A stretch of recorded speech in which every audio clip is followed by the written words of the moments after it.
Reading from the Gospel of Luke, the 18th chapter. Then Jesus told them a parable about their need to pray always and not to lose heart. He said, in a certain city there was a judge who neither feared God nor had respect for people. In that city there was a widow who kept coming to him and saying, "Grant me justice against my opponent." For a while he refused. But later he said to himself, "Though I have no fear of God and no respect for anyone, yet because this widow keeps bothering me, I will grant her justice, so that she may not wear me out by continually coming." And the Lord said, "Listen to what the unjust judge says. And will not God grant justice to his chosen ones, who cry to him day and night? Will he delay long in helping them? I tell you, he will quickly grant justice to them. And yet, when the Son of Man comes, will he find faith on earth?" The Gospel of the Lord. Sometimes you have to wonder, how well does Jesus know us? I mean, how clearly does Jesus recognize what human life is like for us?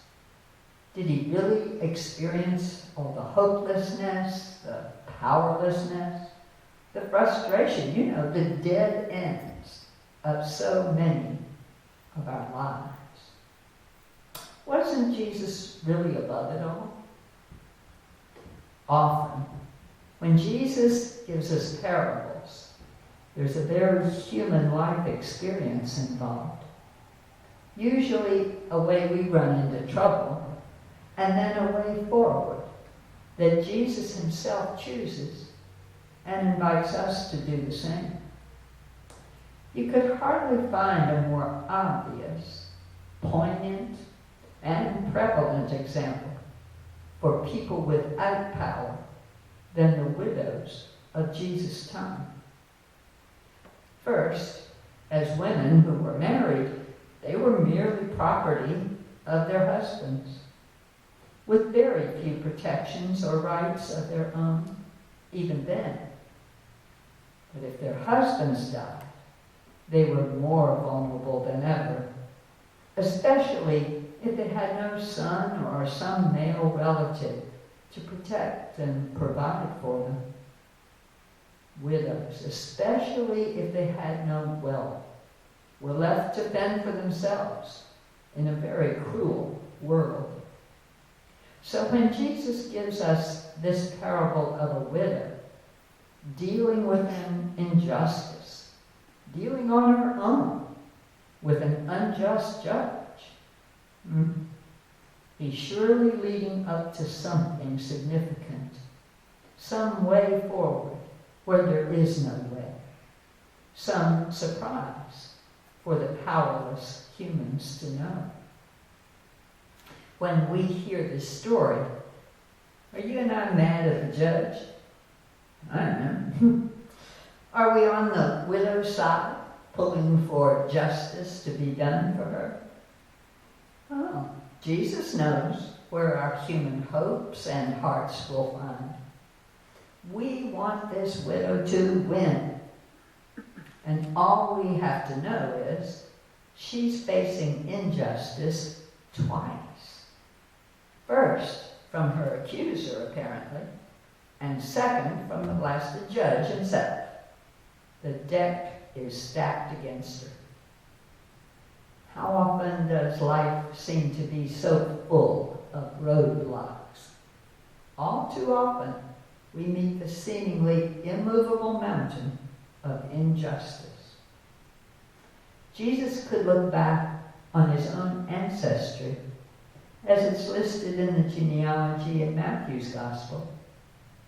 There was Tamar, a widow who stood up to her father-in-law Judah for years to claim her right to the child who belonged to her according to the law, as we read it in Genesis 38. Where's the power? There was Ruth, a widow like her mother-in-law Naomi, who persevered to stand by her mother-in-law rather than return to her own family. And there was even Bathsheba, made by force a widow by King David's order. And she stood fast for her son to be named his successor. So it was that Solomon did indeed become king. All three of these widows were great-great-grandmothers in the line for Jesus. They were in that line and sometimes faced the answer no for years, but were willing to persevere. Think how long the widow Anna stayed and prayed in the temple at Jerusalem, looking for the promised Messiah. It was more than 60 years before Joseph and Mary came in, carrying the baby Jesus. Anna praised God and declared that she was seeing God's promise come true. And where was the power? How Anna had prayed, and God had answered. It was the redemption of Israel long awaited in that child. There's so many more widows in Jesus' life, long-suffering ones, whose trust in God, keeping the promises of peace and justice, would finally be validated. When Jesus tells this parable, as Luke records it, he was talking about the fulfillment of time itself, of end times, lifting up God's long-awaited and long-planned promises. Back in chapter 17, before this reading, Jesus speaks of the time of God's justice coming at the end of time, and that there would be an end of suffering and sorrow for all who have been praying and crying out so long. Jesus says the time will be coming, but it's not here yet. So, are we helpless in the meantime? By no means, according to Jesus.